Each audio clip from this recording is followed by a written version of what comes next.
En el nombre del Padre, y del Hijo, y del Espíritu Santo. Amén. Nosotros formamos parte de la Comunión Anglicana Libre Internacional, la Iglesia Episcopal Libre de Costa Rica. Nuestro obispo es Monseñor Randall Antonio Murillo Barrios. Esta es la misión de la Natividad y yo soy el rector, Belisario Pérez. El día de hoy quiero referirme a un tema que ha estado en la palestra, pero de forma académica, porque cuando se hablan estos temas y se hablan eh, ah, tratando de ganar uno un debate o cosas por el estilo, o por ignorancia, se dicen que las cosas son de una manera y no son así, no tienen por qué ser así. Eh, Me refiero al tema específico para que tomemos en consideración varias cosas.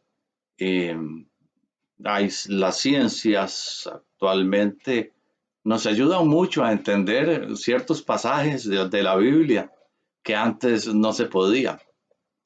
Eh,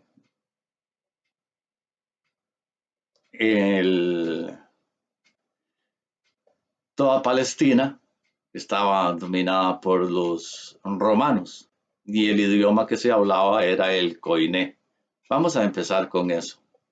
Y vamos a poner una música de Roma antigua para no quedarnos solo con el contexto eh, judío o cristiano de Jesucristo. Vamos a ver el medio en que se movían estas personas.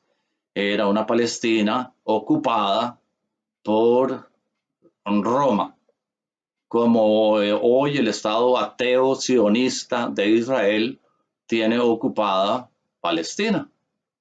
Similar, sí. Claro que hoy es muchísimo más sofisticado.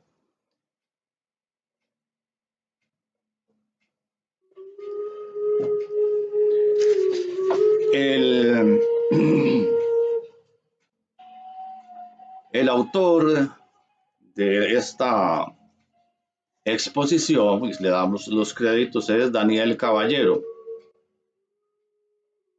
El autor presenta un análisis que intenta combatir lo que primero expresa, y esto ya se le convierte en una muy dura tarea, como ya veremos.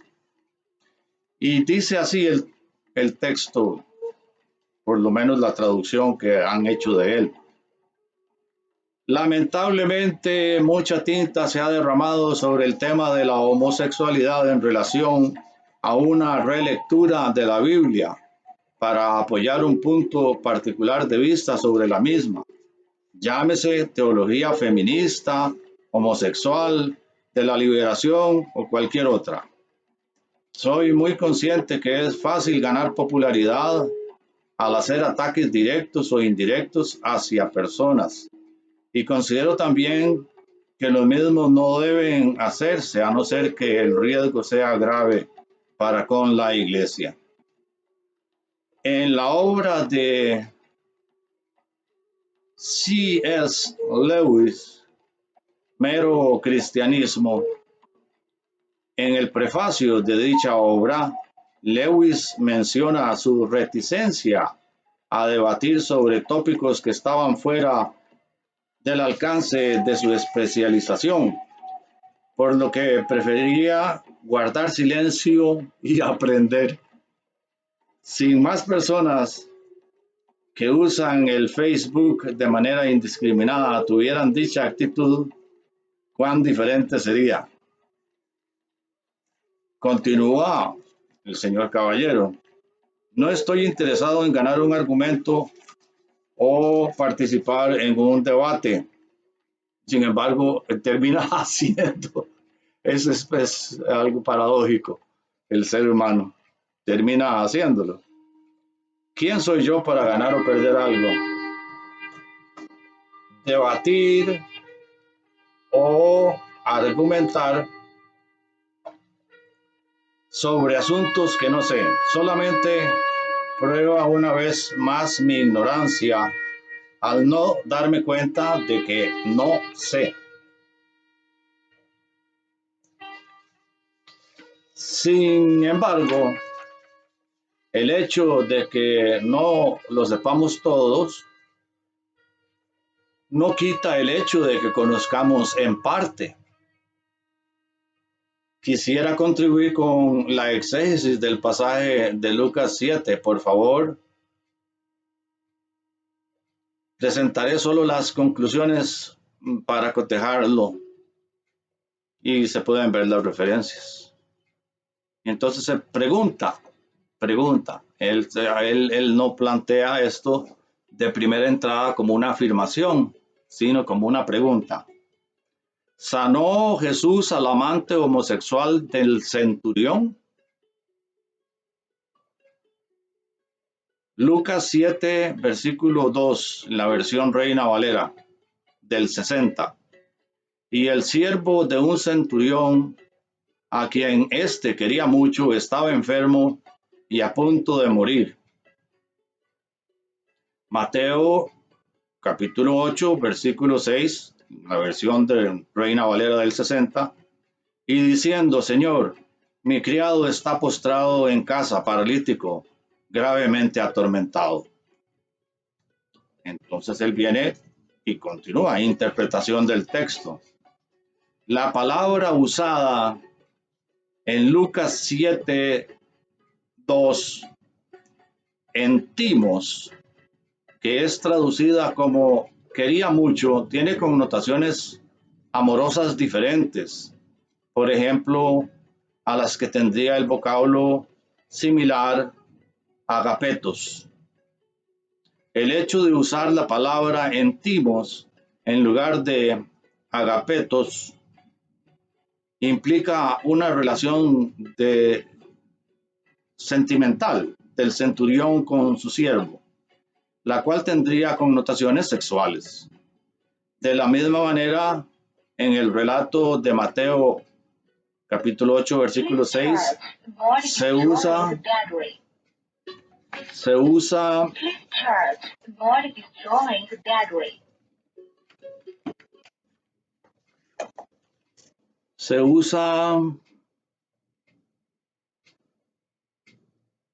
la palabra pais para referirse al criado en lugar de doulos.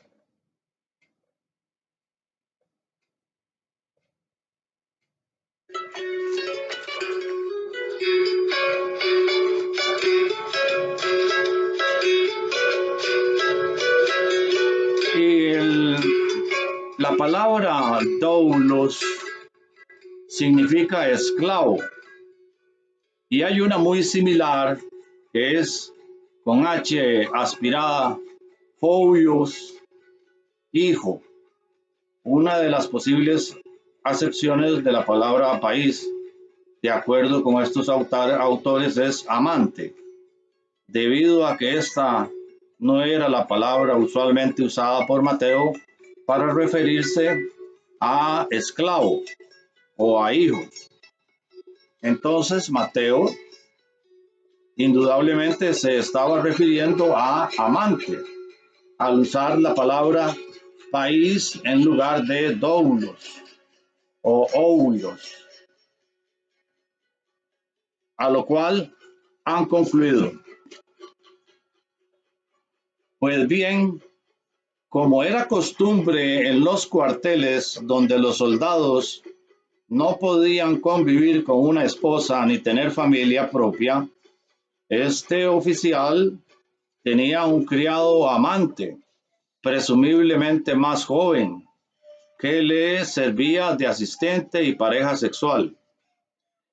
Este es el sentido más verosímil de la palabra pais de Mateo 8:6 en el contexto militar, de modo que el centurión pide a Jesús que cure a su amante y Jesús responde de manera positiva.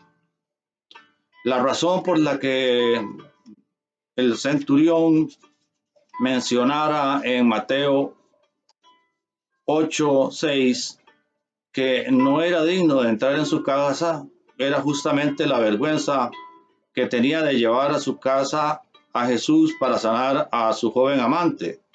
Esto debido a que los judíos rechazaban enérgicamente la homosexualidad. La conclusión del texto de estos autores es la siguiente.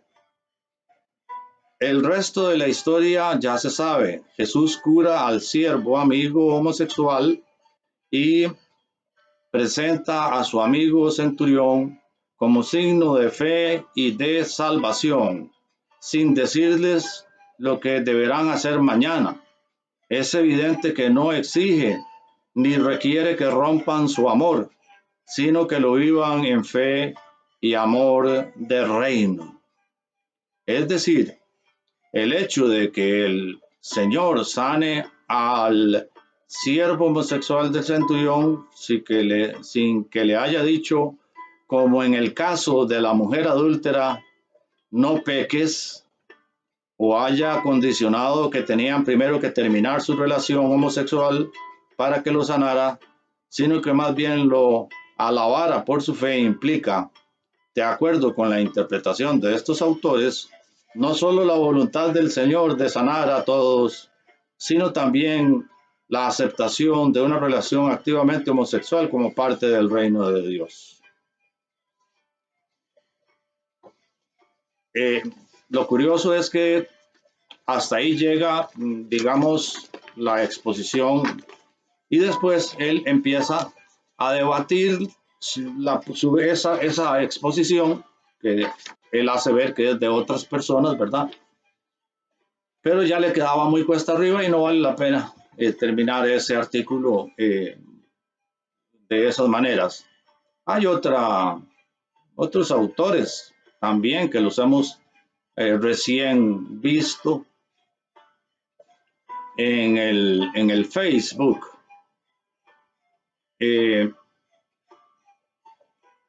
Dice, es cortito, entonces voy a darle oralidad. Vamos a darle créditos a Chris Conti, porque es quien ha escrito esto. Por favor, no discutamos más la identidad del siervo del centurión. Eso se descubre con la exégesis. En el análisis redaccional del texto griego surge claramente la alternancia entre los términos doulos y pais para referirse al siervo del centurión. Si hubiera sido solo un siervo, alcanzaba con llamarlo doulos, siervo, esclavo. Agregar que era un pais, jovencito adolescente, está indicando que no era un esclavo típico, sino un esclavo jovencito. En el análisis de las tradiciones, se descubre en la historia del Imperio Romano que los centuriones destinados a las provincias no viajaban con sus familias, en cambio se les asignaba un esclavo joven para que fuera su compañero sexual y su amante. Las relaciones frecuentemente terminaban siendo relaciones de verdadero amor, como en el caso de este centurión y su siervo. Jesús conocía estas costumbres del ejército romano. Sin embargo, no dijo nada contra esa relación de amor entre dos varones. Por el contrario, alabó la fe del centurión, que es lo único realmente importante para Dios. Aparte de estos textos, nos dimos a la tarea de examinar las costumbres, tanto durante el imperio como antes de constituirse el imperio, la extensión de Roma, desde la fundación con el mítico Rómulo y Remo, que no, en realidad no, eso no existió. Es un mito. Los mitos no es que son mentiras, el mito es un símbolo, es una forma que expresa más la realidad a veces que cuando intentamos decir la realidad con directas palabras. La cuestión es que de otras fuentes sabemos que es lo cierto que principalmente al centurión se le podía asignar un esclavo para que estuviera. Y más aún, las relaciones homosexuales entre soldados eran muy frecuentes, sumamente frecuentes. En otra oportunidad nos referiremos a otro pasaje en donde el rey David en el Antiguo Testamento pecó, envió a la muerte al esposo de quien después hizo su esposa, porque él no quiso quedarse a dormir con su esposa, prefirió irse a dormir con los varones, con los soldados. Él era muy fiel. Entonces, las connotaciones son muy obvias. No se trata aquí de que entonces yo voy a querer que la Biblia diga lo que a mí me gusta. No, yo tengo que vaciarme de mí mismo para entonces darle chance a la palabra de Dios para que entre. Un budista lo diría de esta manera: si el vaso está lleno de agua, no le cabe más agua. Entonces hay que vaciarlo para poder llenarlo. Si yo estoy lleno con mis propias conclusiones y apetencias y decisiones personales, es posible que, como le pasó a Jesús, no le gustaban a algunos las cosas que decía Jesucristo, y aún haciendo milagros y haciendo bien a todos cuantos estaban a su alrededor, prefirieron crucificarlo. No contaban con que al tercer día iba a resucitar. Ahora que estamos en tiempos de Cuaresma, estamos en tiempos de preparación. Este es un tiempo de reconciliación, de tolerancia. Y por eso me he querido referir a este tema, porque ahora sí ha sido abordado desde el punto de vista, digamos, académico, científico, filológico, histórico, antropológico. Entonces ya no es el comentario de gente que opina que no, que las cosas son así porque así son y ya, sin ninguna explicación. Ya ahora hemos escuchado cuál es el contexto en donde se dio esta curación, cuál fue la actitud de Jesucristo, cuál fue la actitud del centurión. Por cierto, que del centurión hay en otras fuentes información de que los mismos ancianos judíos consideraban a ese particular centurión como una persona amable y confiable. Entonces, porque generalmente eran muy déspotas, llegaban y le pasaban la espada por el cuello a cualquiera sin razón. Ellos no tenían por qué, ellos no se reportaban a nadie. Y este centurión en particular tenía esas otras características. Como quiera que sea, él era el centurión romano, era la autoridad, él tenía todo el poder del mundo, como lo diría Pablo, el poder del mundo. Pero fue tanto el amor que le tenía a este país, a este jovencito, que fue a rogarle, un romano, ir a rogarle a, a un judío por la sanación del muchachito, porque sufría mucho. Ya vimos cuál fue la reacción de Jesucristo.